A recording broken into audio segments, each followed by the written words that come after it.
So most CPAs, accountants, tax pros, everybody thinks that you gotta drain your savings account just so you can go buy a firm, pray and cross your fingers that the bank is going to approve you for the rest. And that's just how the world of acquisitions go. Well, what if I told you there's a way to get around all of that? What if I told you there's a product tucked inside the SBA 7A loan that provides you 100% financing on your entire deal? No equity injection, no cash out of your own pocket. I know, it sounds impossible, right? Well, let me show you. Do the swipe thing, let's go.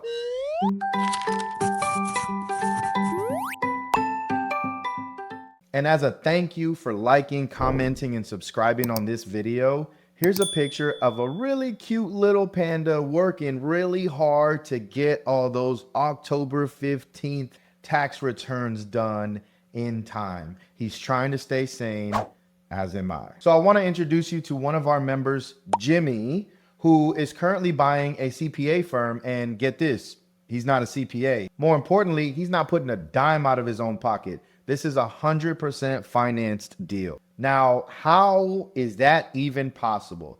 I'm going to circle back to Jimmy in just a minute. But first, let me show you and explain a little bit more on what this product is. So tucked away inside the SBA 7A loan is something called the expansion loan. There's been a lot of updates that happened this year in the SBA. And so learning and working our way through the different changes and stuff has been a bit challenging. I mean, I've literally been on the phone with lenders asking them, what does this mean? What does that mean? What does this change mean? And even they'll flat out tell me, CJ, I'm just not sure right now. So I want to clear up what qualifies, who qualifies for an expansion loan versus who doesn't. What are those specific eligibility requirements? And I kind of divided these up into what the SBA kind of black and white update to the SOP is versus some of the decisions that they specifically made so general that they wanted to leave it to the bank's discretion at the bank level. So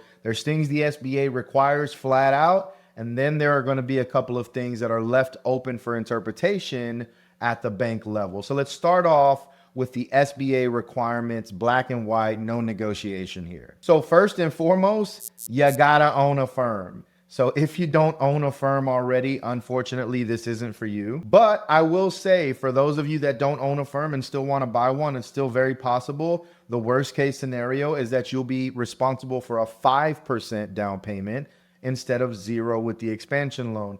But if you comment 5 down below, I'll send you 5 different ways that you can acquire that firm for no money out of your own pocket. The second requirement is that your NAICS code needs to match the NAICS code of the firm you're buying. Now, I believe there are only 4 different NAICS codes that you can be if you're a tax and accounting CPA firm. The only difference in all of these codes is the last number. Now, the third requirement that has to be in place for you to be eligible for this expansion loan is going to be the ownership percentage.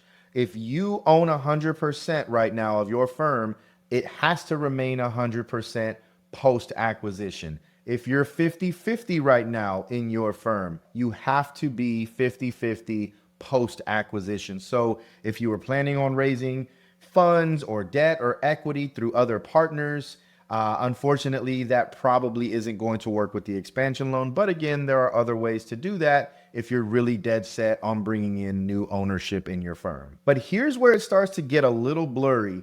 Now we're entering into those bank level policies that are at their discretion. One of those, and it's a natural question that comes up, well, how long does my firm have to be in existence? What I've seen is about 2 years, and I mean 2 tax returns that the bank is going to require from you in order to say, yeah, you're an established firm.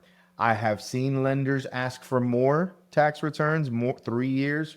I have seen lenders make a case for 1 tax return with a bulk of the current year on a P&L or something like that. Another provision that was left up to the bank's decision is how much revenue do I need to be making in my current firm so that I can take advantage of the expansion loan, and how much firm can I buy? I can think of one member, Chrissy, who used the expansion loan. She was making $100,000 in revenue, and she went and bought a $700,000 revenue firm using the expansion loan. But think about that for a second. $100,000 firm owner got 100% financing by the SBA to buy a $700,000 deal. That came with probably 700 clients. That came with immediate cash flow. These are powerful strategies if you learn them. Oh, remember our guy Jimmy? I told you I would get back to him. He is buying a 100% finance CPA firm,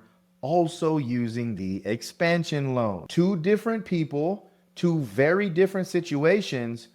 Both of them got 100% financing, no money out of pocket for their deal. Okay, now here's one that is wide open for a lot of different interpretations. So the SBA says that you must be within reasonable geographic location to manage the firm daily. Now, again, these are very open to interpretation terms. So we have to make sure that we know what we're looking at. The best thing that I can give you is raw data. And the raw data tells us, I have members in my community. I can think of one right now. His name is Aaron. He's on the East Coast over in Buffalo. And he's buying a CPA firm. Well, his current firm, he's using the expansion loan, but his current firm is purely virtual. This firm that he's buying is about maybe a 6 to 8 hour drive away from him. In this instance, what I have seen is if you can put together, I think your firm has to be virtual, but if your firm is virtual and if you can put together something that shows the lenders, the SBA underwriters, that I have a plan, that I will be there 2, 3, 4 times a month, that I'm virtual, and so therefore I'm not locked down to this one location. I've seen that deal get passed through the SBA using the expansion loan. Now, I think it's an even easier argument if you're virtual and the firm you're buying is virtual, then I think it's even an easier case to present. But the point is, you will have to make a case and justify how you will be there, because remember, we have to manage the firm daily. And just to keep in mind context, the SBA is designed for common, everyday, average people to be able to go out and buy a firm, but be an active operator. You cannot use the SBA to be a passive investor. Now, if you buy it today, you're actively operating it, and eventually, and over a couple of tax seasons or something, you kind of modernize and professionalize and you can slowly step away. I think that's perfectly fine. But upfront, you cannot say passive investment. You'll probably get X'd from that lender's approval list. I've seen it happen. So as long as you check these boxes, the SBA is okay financing you 100% of the deal. But see, here's the problem. We've all heard of knowledge is power, but the reality of it is applied knowledge is power. You see, step 1 is knowing about the product. Step 2 is applying that product to your situation. And here's the thing that not a lot of people are going to tell you, but you know I'm a no fluff kind of guy.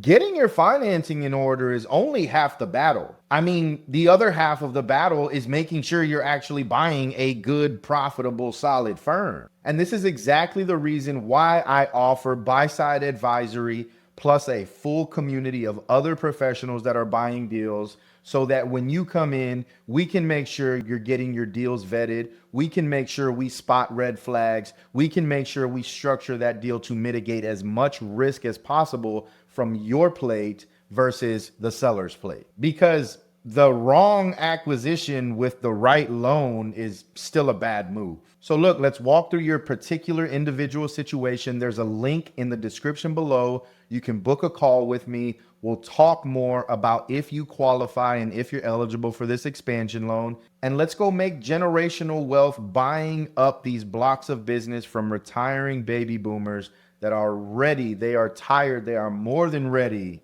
to hand over their legacy. They just want to feel good about the person that they sell to. That's where I come in. So I look forward to talking to you on a call together. And remember, it's a cruel world, but we're better together. We'll see you later.